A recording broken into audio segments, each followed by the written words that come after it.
And I'd like to welcome our first presenter, Mr. Andrew Chen with Resume Tuna. Hi, everybody. Can you guys hear me okay? All right. My name is Andrew Chen. I am here today to talk to you about a lot of things that society as a whole is kind of talking about today. That is what is happening now with AI, with jobs, the whole application process.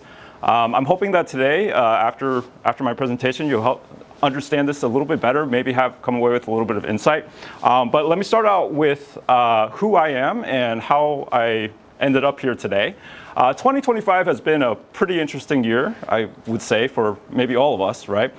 For me, we were looking at, I was part of the tech layoffs that have happened, right? So the company I was working for, they ran out of time, they ran out of money, shut down their headquarters out here in Orlando. Hundreds of people locally, perhaps thousands, were impacted by it. Even throughout the globe, tens of thousands of people as well. And they weren't the only one. This is actually happening for the last couple of years. A lot of tech companies have been doing layoffs. It's been kind of a crazy time. So, like many other people, I went ahead and started dusting off my resume and trying to figure out, okay, what's going on? A lot of things have changed in the last 6 years since I had last applied for something. Should I lean on my software development background as a programmer and apply for roles in that? Or should I lean more on my cloud and computer experience, which typically tends to be a different role, right? Or maybe should I kind of lean into the management a little bit more and figure out okay, maybe I should be going for leadership roles. I mean, I hadn't had the title, but I have led projects, right? Or maybe I should do the opposite and play it down a little bit and make myself a little more junior. I wasn't really sure what to do, so I just kind of tried to put down all of my experience and explain to people what it is that I did and what I had to offer. Sent out a bunch of resumes on LinkedIn, and that was the result, right? So didn't hear a whole lot, unfortunately, and this is when I started to kind of look into this entire process of job applications a little bit more, right? As it has turned out, over the past several years, employers have started using AI to try to kind of get through this entire digital stack of resumes to figure out who to actually talk to and who to interview. And as ChatGPT has come out, employees, some of them have gotten pretty savvy to this as well. And they're feeding their resumes into ChatGPT with the job that they want to apply to, and they are now creating perfect resumes that may or may not actually reflect their experience, but what is it they want? They want to interview, right? And I don't know if you can kind of see where this is going, but I'll try to spell it out a little bit more. We're creating a vicious cycle, right? On the one hand, candidates are not hearing back from employers. Over 80% of them don't hear back anything when they submit a resume. And on the other hand, employers are getting stacks of perfect resumes and they're using AI to try to get through it. And they're talking about using AI interview tools and code analysis tools to see if you can actually do the job or not. And it is just a war with have your AI contact my AI and we'll schedule an interview maybe, right? I mean, it's a mess, right? And this is not only an inconvenience for people. This is actually, I don't know if you guys saw this article last week in Wired, but there's an issue now with North Koreans who are applying for jobs using identity fraud and what is it that they're trying to do? We don't know, but they get the job, they're on your payroll, they're coming in through VPN, and we don't know what's happening. So this is not only an inconvenience, it's literally becoming a national security issue that needs to be addressed. So given that, what is it that we can do? How do we go back to finding real candidates for real jobs? How do you find that person that's going to be excited to work for you in the role that you have open? Do I need to go buy a box of fancy linen paper and print out 20 copies of my resume and walk up and down Pine Street over here and figure out who wants to hire me? Should I go and talk to 10 recruiters and figure out what is it, what roles are they trying to fill in right now? And maybe they might have something for me. Should I kind of post up one of those open to work signs on my LinkedIn profile and hope that somebody reaches out to me? These are all solid strategies, right? But if you think about it, we built up all this technology and then we're telling people not to use it. And I think it's kind of a funny thing. So we have a different approach to this, right? Our thought is that the first thing that we need to do is get really clear on what type of job it is that we're trying to look for. And who can help you with that? We think that coaching can help you with that. So Resume Tuna is all about moving beyond keyword matching because we've identified this as a core issue of why it is that job searching just completely sucks right now. Resume Tuna helps candidates to get clear on what it is they're looking for through feedback and coaching, and we think that we can do that at scale. So how does it work? Today, if you go to resumetuna.com, we developed an AI resume feedback engine. And what that'll do for you is it'll give users specific feedback on their resume, their work experience, and what their career goals are, and figure out whether a job is aligned with them from not only a hard skills match, but also a soft skills match. What are your career goals? Where are you trying to go? Candidates, this is the very first step as part of a coaching progress that we would like candidates to start going through. Again, trying to build up their awareness and trying to help them figure out what it is that they're looking for. Once our candidates have gone through this coaching progress, we want to be right there to introduce them to their next employer that they're going to be thrilled to work for. So just a quick demonstration. You can pull this up yourself if you have a copy of your resume, as well as a job description you're looking for. But if you go to resumetuna.com right now, it does exactly what I just described. It'll give them a full report of where they sit, as well as a match score. So a lot of the tools that exist right now, they'll give you this information, and then they'll say, and we'll automatically apply for you, right? That's not where we're trying to go. We're not trying to do that, okay? We're actually trying to work with you as a candidate. So hopefully we reduce that digital stack, make a better process for everybody. What is it that we're looking for at this point? So hopefully, if anything that I just said right there just resonated with you, you might be the person that we are looking to work with. So we are looking for forward-looking employers and recruiters who want to find candidates that are absolutely excited to work with them, to have that 360-degree profile and move beyond the keyword search. We're looking for HR departments who would like to help offer support to folks that they are parting ways with and helping them to find the next role that they're going to be thrilled with. And we're looking for career coaches, resume writers, and others who are working with individual job seekers to help them to increase their impact through technology. So that's what Resume Tuna is about, and I'll stop for questions. All right.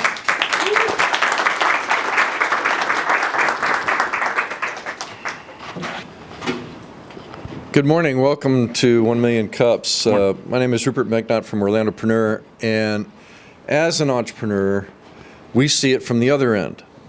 And the other end is we post on LinkedIn and Indeed and numerous other places, and we get 100 resumes, and 95 of them didn't even read the job description. Right. And then the other and we have to go through those 95 to find the 5 that are, or the 10, I should say, 5 of them that are okay, and the other 5 are who I want to interview. Right.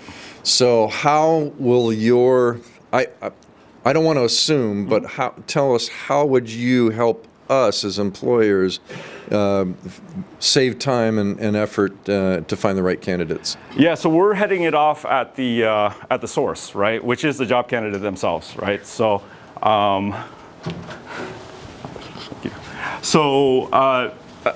it really is through that coaching process that we want to help candidates to get really clear on what it is what they're looking for, right? So I kind of described that vicious cycle where the candidates are just kind of applying for things because they're not hearing back.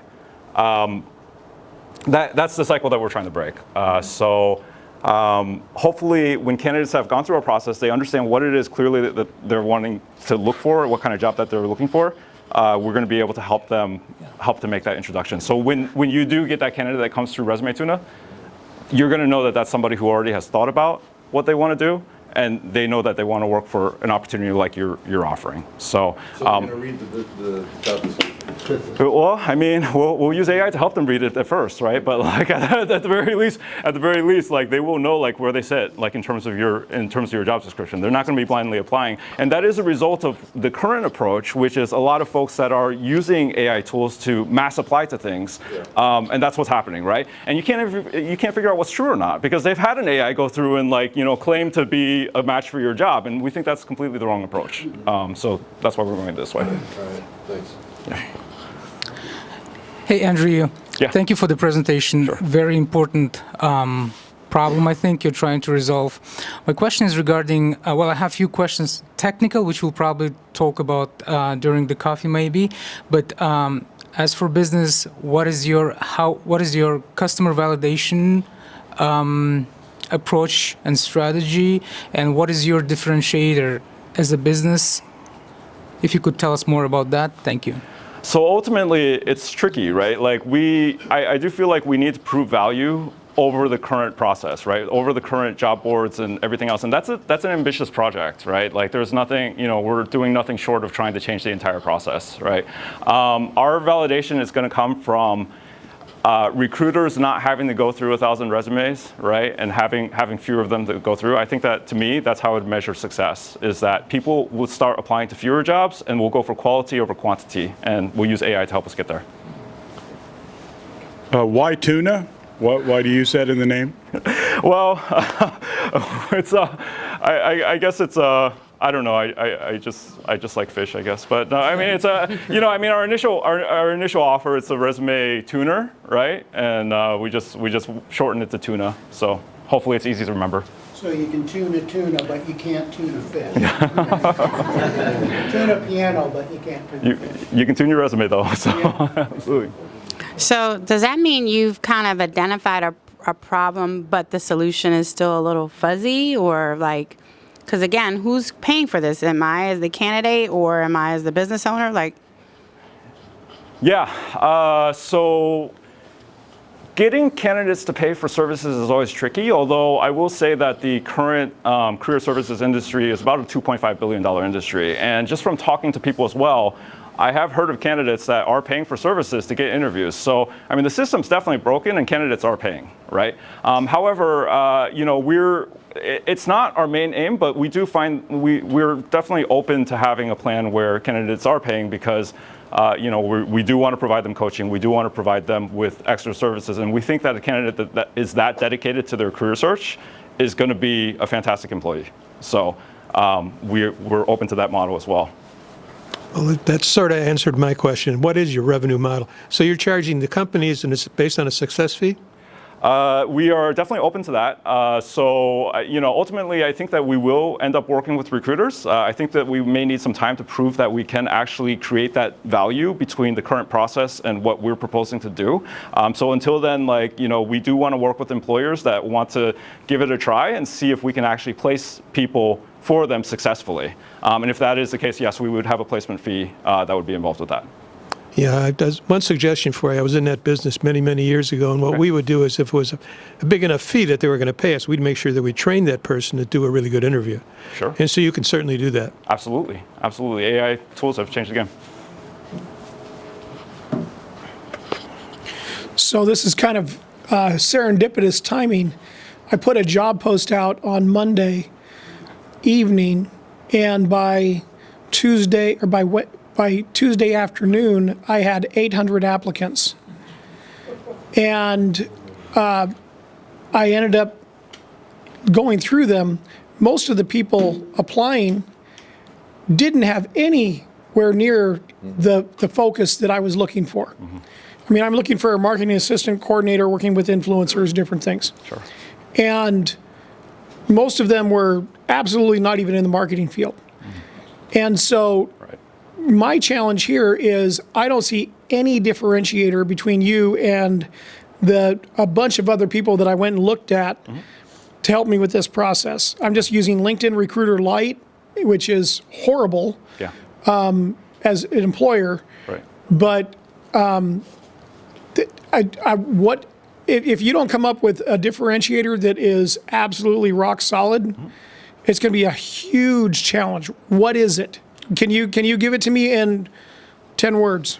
Yeah, I can give it to you in 2. It's self-awareness, right? So we want to work with candidates to build up their self-awareness, and hopefully, like I said, once they have that, and that's going to happen through coaching, right? So helping candidates to figure out what it is they're applying to, why it is they're applying to that, why it is that the role that you put out is the right role for them before we send them to you. So then you're a coaching play. You're not a software play. You're not anything. The software is going to be secondary.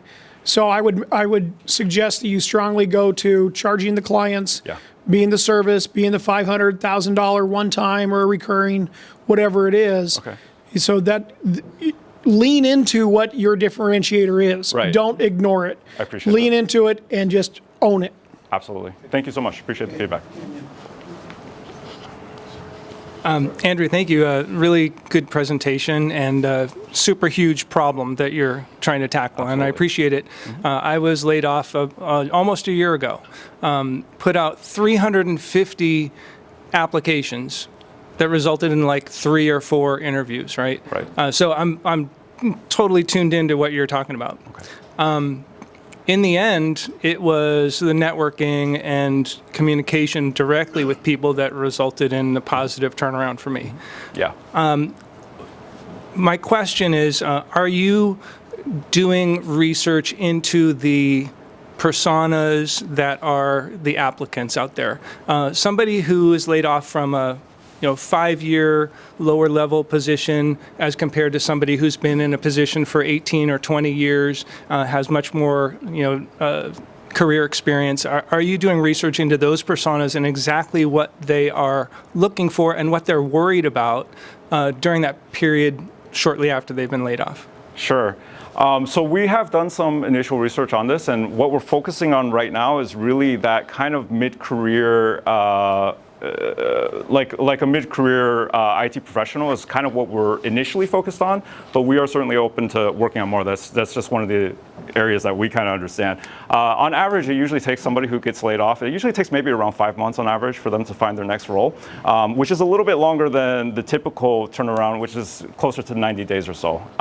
So one of the things that we're actually interested in doing is seeing that if we can actually help bridge that gap, and that's why one of the things we want to do is work with HR departments to help get those people immediately into a pipeline, get them some coaching, help them get back on their feet and figure out where to move next. If we can reduce that time, I would call it a win. So as someone who's been working with innumerable entrepreneurs to help them with their self learning and everything else, it's a losing proposition. Okay. The vast majority of people don't like to plan, they don't like to prepare, they don't like to learn. Okay. Right. And it's a hard truth, but that's why we have a 95% failure rate. So what I suggest is your value proposition in this case is what several people have already mentioned, is the people that are doing the hiring. Okay, right.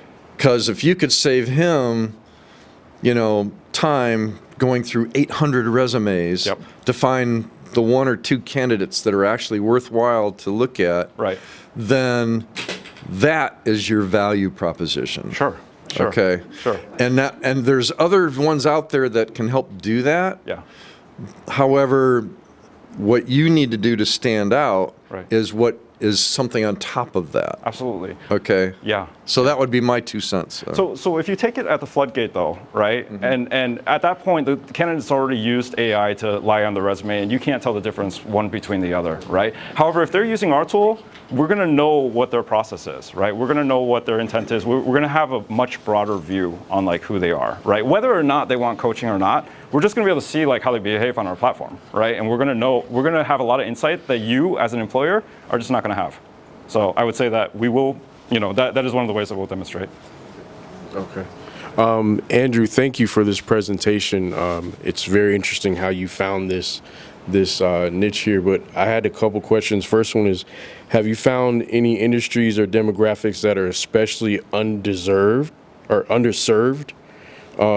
and could benefit from your platform the most? Yeah, so we've looked at, so we've taken a look. We've taken initial looks at a few of them. 2 of them was disabilities, folks with disabilities that are looking into roles. So we have made an initial outreach with OCPS, just with their transition services, to see if that's something that we can tie into. The other one, and somebody actually mentioned this to me today as well, was the prison population, right, and helping them as well, getting back into their feet. So these are both areas that I'm very interested in and figuring out how we can serve them. Yeah, so absolutely. All right, this one is from Zoom. Ghani says, good presentation and good problem. For revenue and expense model, who will pay for the coaches and other efforts to raise awareness if candidates are not paying? Well, it's not that the candidates won't be paying, right? I suspect that we may end up with some sort of a freemium model where we'll have some candidates who may not be paying, but some candidates that will be paying for coaching, right? And I think that, so that will be part of our revenue model for sure. Go ahead. Andrew, one quick question. With the advent of ESG and the future changes to HR requirements and et cetera, what are you doing to incorporate more of a Myers-Briggs personality test or other key individual personality functions along with the skills into your search filtration? Yeah, that's a really interesting question. It's something that we still need to look into some more as far as like, I guess one of the questions I have is what is the displayed efficacy, I guess, of using those personality tests? And it may be that they are very effective, but it's something that we'd want to take a look at. And if it is, like, we'd absolutely want to incorporate it. So. I have a question. So what's the possibility or the ethical nature of taking the tool a step further and having it do asynchronous interviews to candidates? So like he mentioned 800 applicants. What is it possible to have a tool that would almost like a chatbot interview for the employer? Sure. Like the employer would learn, or the tool could learn what the standards are.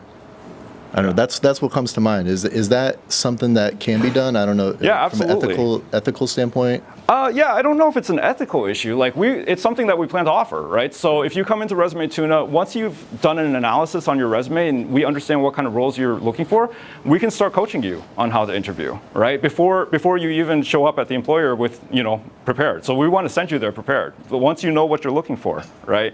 I don't see any ethical issue with that. Now, it is a little frustrating as a candidate when you're dealing with an employer who's trying to get through 800 candidates by doing an AI interview with 800 candidates. It's kind of a waste of a time, unfortunately, of 800 candidates, right? Saves the employer a lot of time, but like wastes a lot of time for candidates, unfortunately, right? So we think that the better approach is to work with the candidates, and ultimately we still think that that's where our value is going to come from. That will drive through to employers. Hey, Andrew. Congrats for presentation. Have you ever been considering adjusting your value proposition to help companies identify the best cultural and technical fit, use a score system, integrate with platform that receive resumes? I'm saying this because we hire a lot of people, and this is a real pain for us to score system. The scoring system? Yeah, you score like 89, 50, 40, 45. Right. Because our HR department needs to be a hard work to identify the best cultural fit and technical fit. Right. Combine just one score. Yeah. It's really awesome for us. So. What we want to do is we want to send you a candidate with a Resume Tuna seal of approval, right? And tell you that you should talk to this guy, right? Because we want to do that for you before they even show up. So hopefully that helps. Okay. So last question then. So what can we, as the Orlando community of 1 million cups, do to help you? Yeah, I mean, if any of this, if any of what I've said has made any sense, please reach out to me. Especially keen on finding folks that would be interested in piloting, trying to hire some candidates through this platform.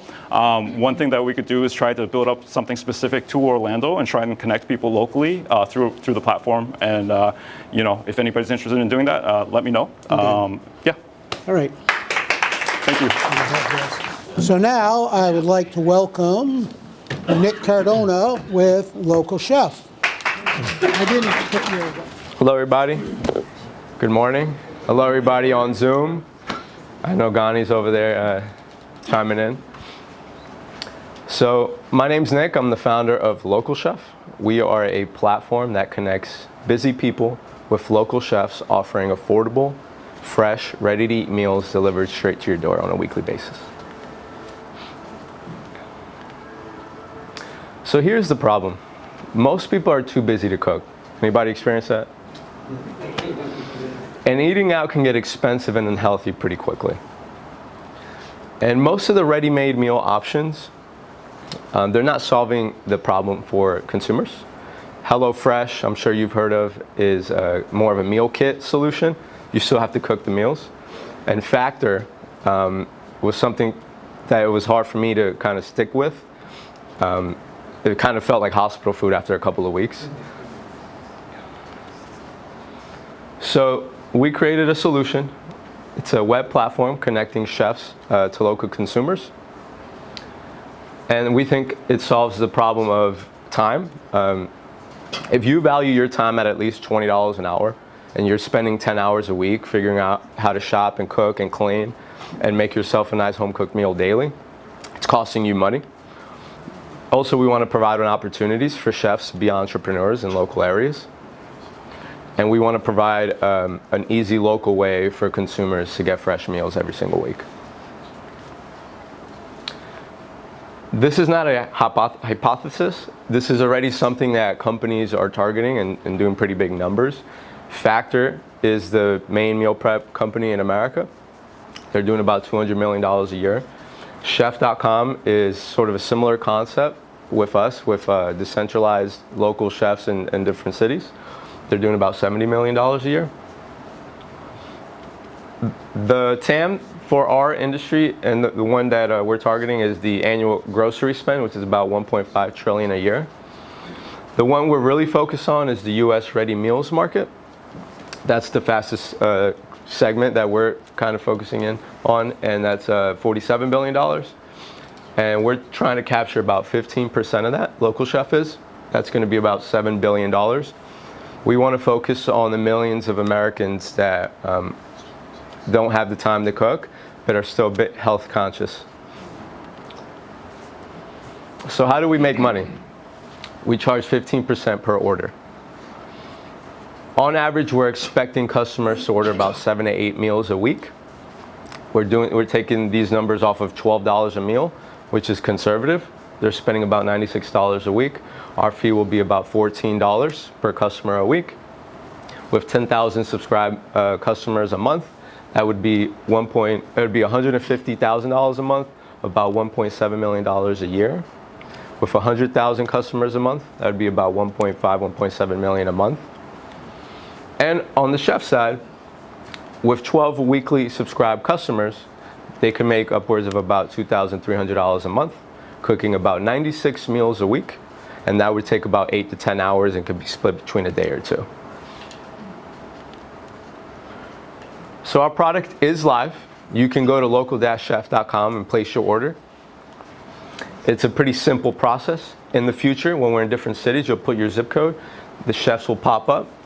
You'll choose the chef that you like. You can even filter out, choose the meals that they have available that week, and then you'll choose your delivery day, and it'll get delivered to your house. And if you subscribe, your meals could be automated weeks in advance, all coming straight to your home, not having to log onto the platform. So how are we going to tell people about this and get customers? We're already doing a few of these strategies now. We're guerrilla marketing, bootstrapping. We're out there in the community, teaming up with gyms, teaming up with apartment complexes, and just doing different events, doing a lot of luncheons in offices. And of course, we'll be doing a lot of follow-up email marketing, discounts, a lot of what you kind of already see from HelloFresh, Cook Unity, but not too much of that in the early stages to keep our burn rate low.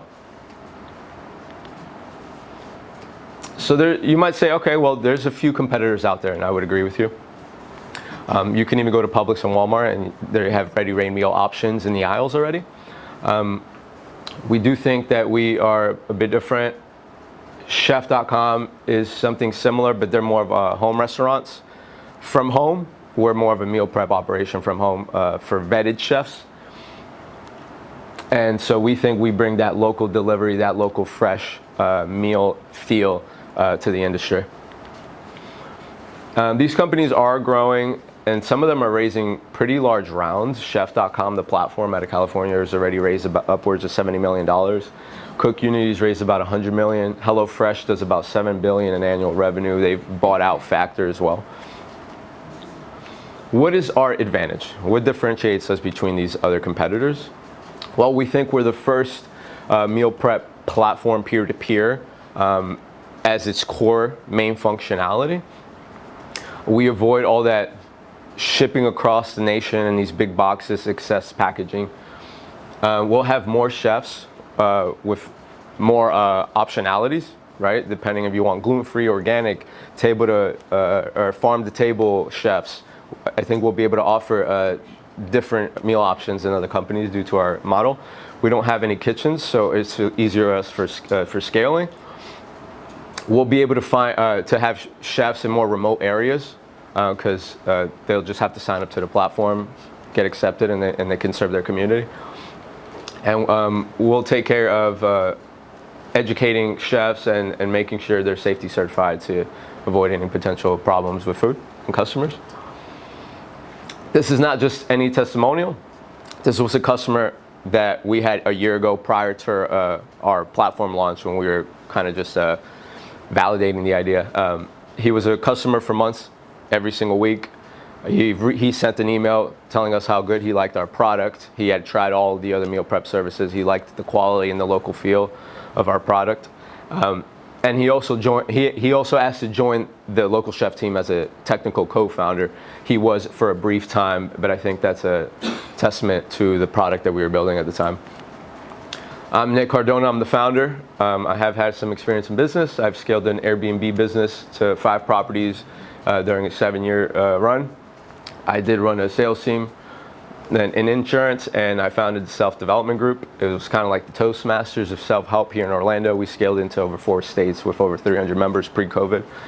My co-founder, Sarib Singh, he has 10 years of building enterprise-grade applications. He's a senior software developer. He currently works at Nike. And this is just the beginning for Local Chef. We plan to get into Americans' home every single week via meal prep. The vision is to become the all-in-one personal chef on-demand platform, where eventually, once you enjoy your chef's meals on a week-to-week basis, you can then reach out to them for catering services, corporate events, and we can start to add additional offerings on our services all in one place. And we all have that local network of chefs, and it'll be easier to start offering those services. You can find our website here and reach out during these links for our social media. And that's Local Chef. Thank you, guys.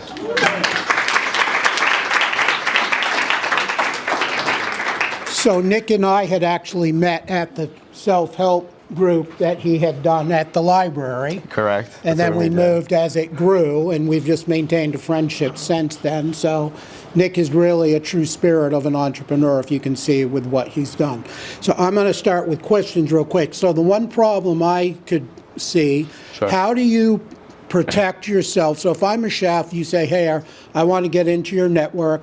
I go to Shan's house, and Shan says, I really love what you're doing. Can you come back? Mm-hmm. What's going to prevent him from hiring me directly? Yeah, we get that question a lot.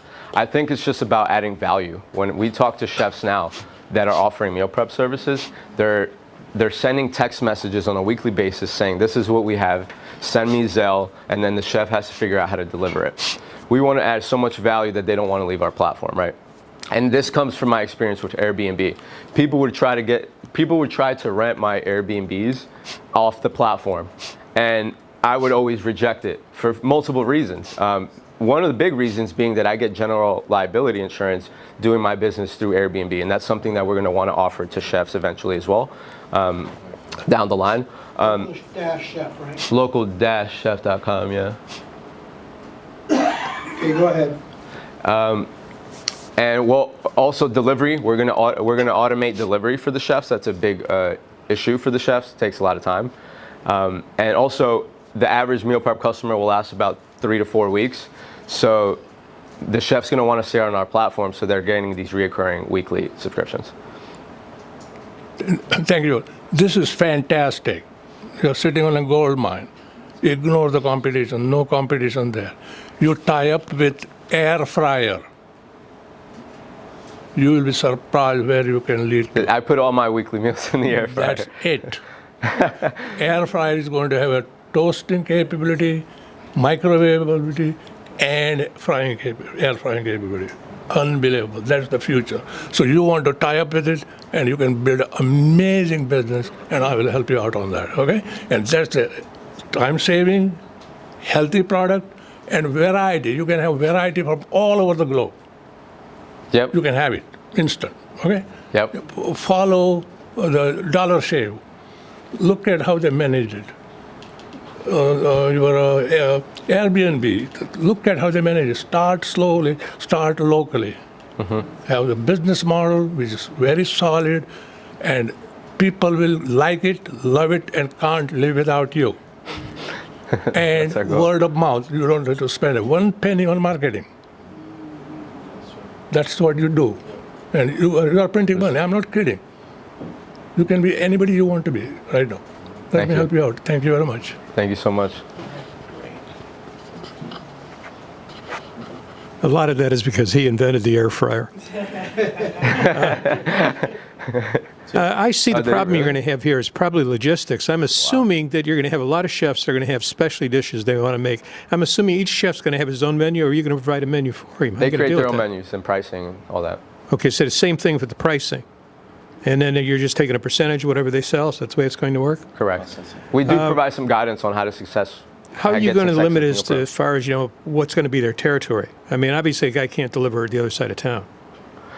Yeah, so two things on that. Right now, we want to be deliberate on which chefs we onboard. So we're offering different options of chefs in terms of dietary preference and cuisine. And also, the delivery right now for chefs is limited to a 20-mile radius. Okay. So we want to make sure that we onboard chefs in different parts of Orlando. So no matter where you're ordering from, there are chef options available. Who's doing the delivering? We have a third-party platform that we use. They're called Nash. They're a last-mile delivery aggregator. We have their API plugged into our website. So as soon as you order, the delivery is created on the back end. And everything's taken care of, and it usually plugs in an Uber driver or something to pick up that meal from the chef and deliver it at the customer's home. Great idea. Do you have a question? So, question. I'm a chef myself. So, is there anybody in your lineup, a chef, certified chef, or anybody who, or you just work through chefs and through commissaries and kitchen setup? Is this you outsource those things so that you personally have the setup to provide? We have absolutely no kitchens. You outsource it. The chefs are the ones doing all the cooking. Like Starbucks does with their pastries and with their baked goods. They do the same thing. Well, so you don't really have a huge commissary where you drive there and pick up the stuff. You just call up different chefs that do different things for you whenever you need those.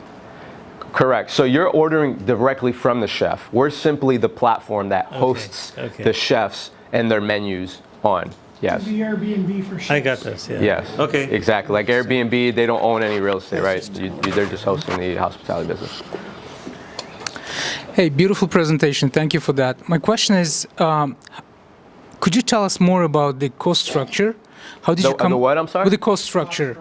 Oh, the cost structure? Yeah. How did you come up with those numbers, including the logistics, delivery, how you make money, and how chefs make money? Yeah. And the second thing is, I forgot the second question. Yeah, go ahead. Sure. So we've already run this for some time now. I started this about a year ago with no website. But it was actually a Shopify website that I just threw up. And I went and I did this manually. I found chefs and I found customers.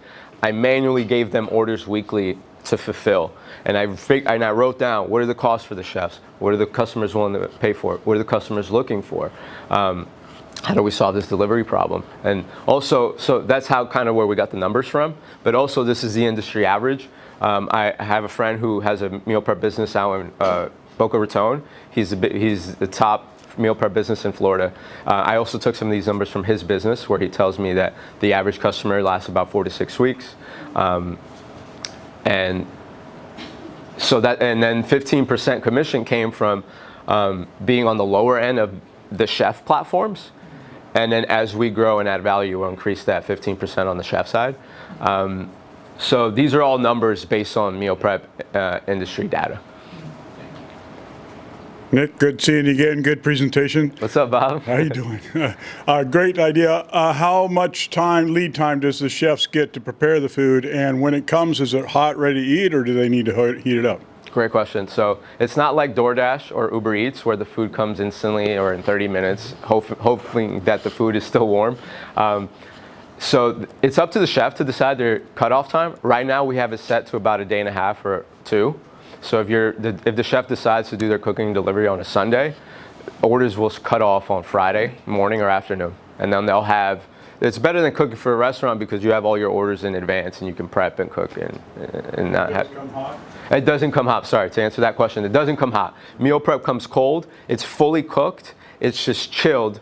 So you can put it in your fridge and you pull it out whenever you need, and you can put it in your air fryer whenever you're hungry. Or you can freeze it if you like, yeah. All right, we've got Gani on Zoom again.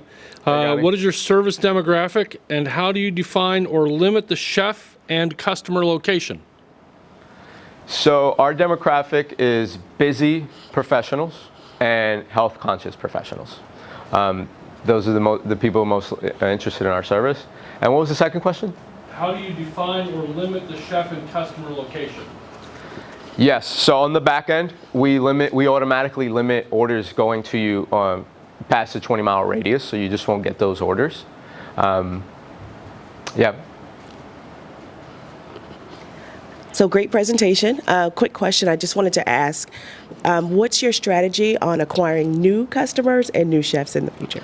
Yes, so for new customers, it's really just bootstrapping on the ground and infiltrating local events, letting people know.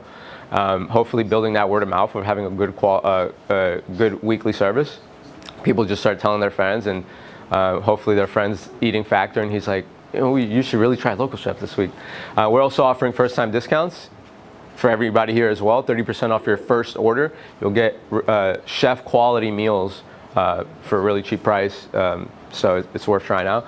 And then for chefs, directly reaching out to them via social media, putting out some cheap Craigslist ads, reaching out to restaurant owners. We're onboarding a Japanese restaurant owner now, so he wants to try meal prep on the side. So different avenues to, it's sort of a chicken and egg problem that we're trying to solve, but we're gonna go to the chefs first and then see that demand to build that out. Great presentation, Nick. I have a personal question for you. So you scaled Airbnb's properties and Toastmaster chapters, right? Correct. So my question to you is, what's one lesson from those ventures you're applying here that no one in the food tech space is doing? It's a great question. So my idea to use this peer-to-peer model on food came from my experience doing Airbnb. I thought Airbnb was a phenomenal business. I loved it. It was one of the early stages of me being an entrepreneur, and they empowered me to do that. So I really loved it, and I think they're providing opportunity to local entrepreneurs, and I want to do the same thing to chefs. And I love the idea of people being more, I think the future is local, and bringing that to the meal prep space, I think is sort of not completely unique, but is unique in the way that I think that we're deploying it. Nick, I'm a huge fan, and I'm going to echo what other people have said. The presentation was fantastic. Thank you. Just really, really well put together. Question, because one of the things that you brought up a couple times is the lifespan of the average customer. Correct. How do you think that you can expand on that, increase that lifespan? Yeah, great question. So, we've had customers that last 8 months with us, weekly basis ordering. And we've had some that only last a week, right? On average, I think it's about 4 to 6 weeks, and we still need more data to confirm that ourselves. To increase that lifespan, we want to offer more options for them. So we don't want them to get tired of the food or the chefs. So we want to have more options for them. So if they want to switch chefs instead of leave the platform, that's our goal.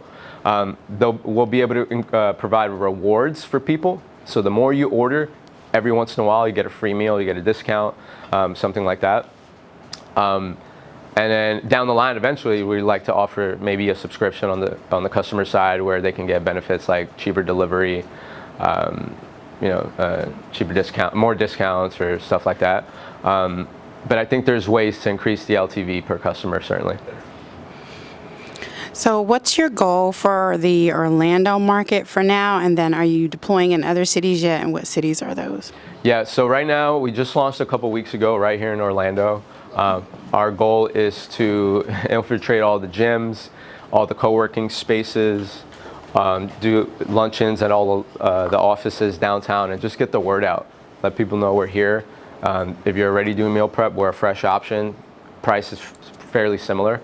And then once we do that, we plan on moving into different zip codes and kind of running that same playbook. Yes, sir. Eddie, congrats on the presentation. Really well put together. Thank you. I have a question. Are your chefs subject to any health department regulations, licensing, permitting, etc.? Yeah, great question. It's always the biggest hurdle that somebody has. So it's sort of a gray area in Florida. There's about 11 states in America where it's fully legal to sell warm foods from home. In Florida, there's a law called the cottage food law. So it is a gray area. Some of our chefs cook from commissary kitchens. Some of our chefs cook from home. Some of our chefs cook from restaurants. We don't decide that on them.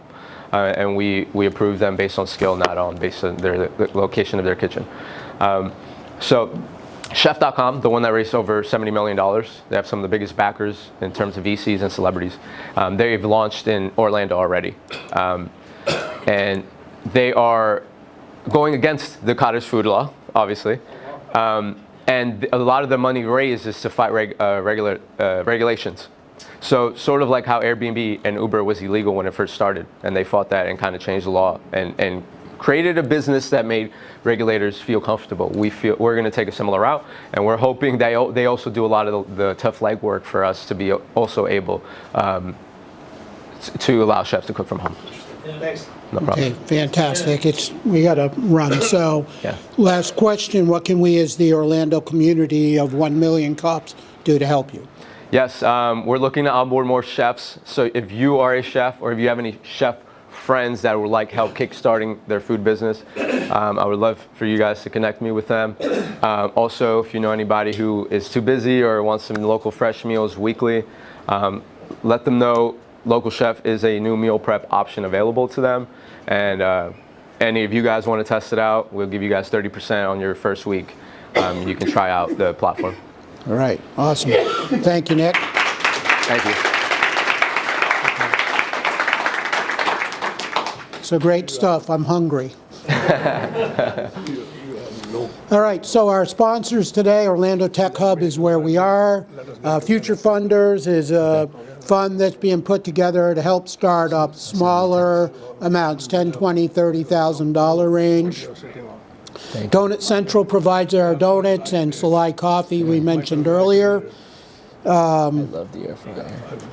So Kirkendall Insurance, Orlandopreneur with Rupert here, Driven Digital with Tim. Stoic Dan helps us with a lot of the online services that we use.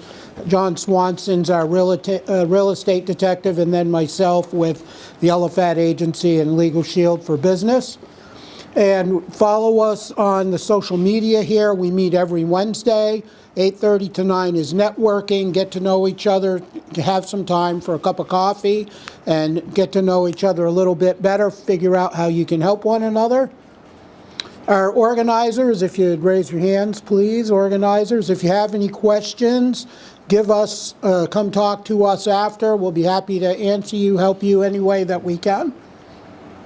And connect with somebody. Go to a local coffee shop, not like Starbucks and stuff. There's a great little place I've been going to called Coffee for the Soul, CFS Coffee, literally right through the tunnel that goes on over here. You come right out to it. Great little place. They have this really great lavender latte. It's amazing. So when you come, attend, be here, see how it works, apply to present. Prepare yourself, and we'll help you with a coach that can help you with your presentation. Make sure that you follow through and what you need to do in the time, and then present. And why do you want to present? Well, it gives you exposure, marketing and brand awareness, as a lot of us know. I'm sure hearing the two presenters today are the first time we've ever seen that from any of us. Create strategic partnerships. Just because somebody might be in a different industry, partner with them. You never know who you can go with. And Nick, where'd you run off to? Nick you need to consider working with some of the group presenters that are doing voluntary benefits.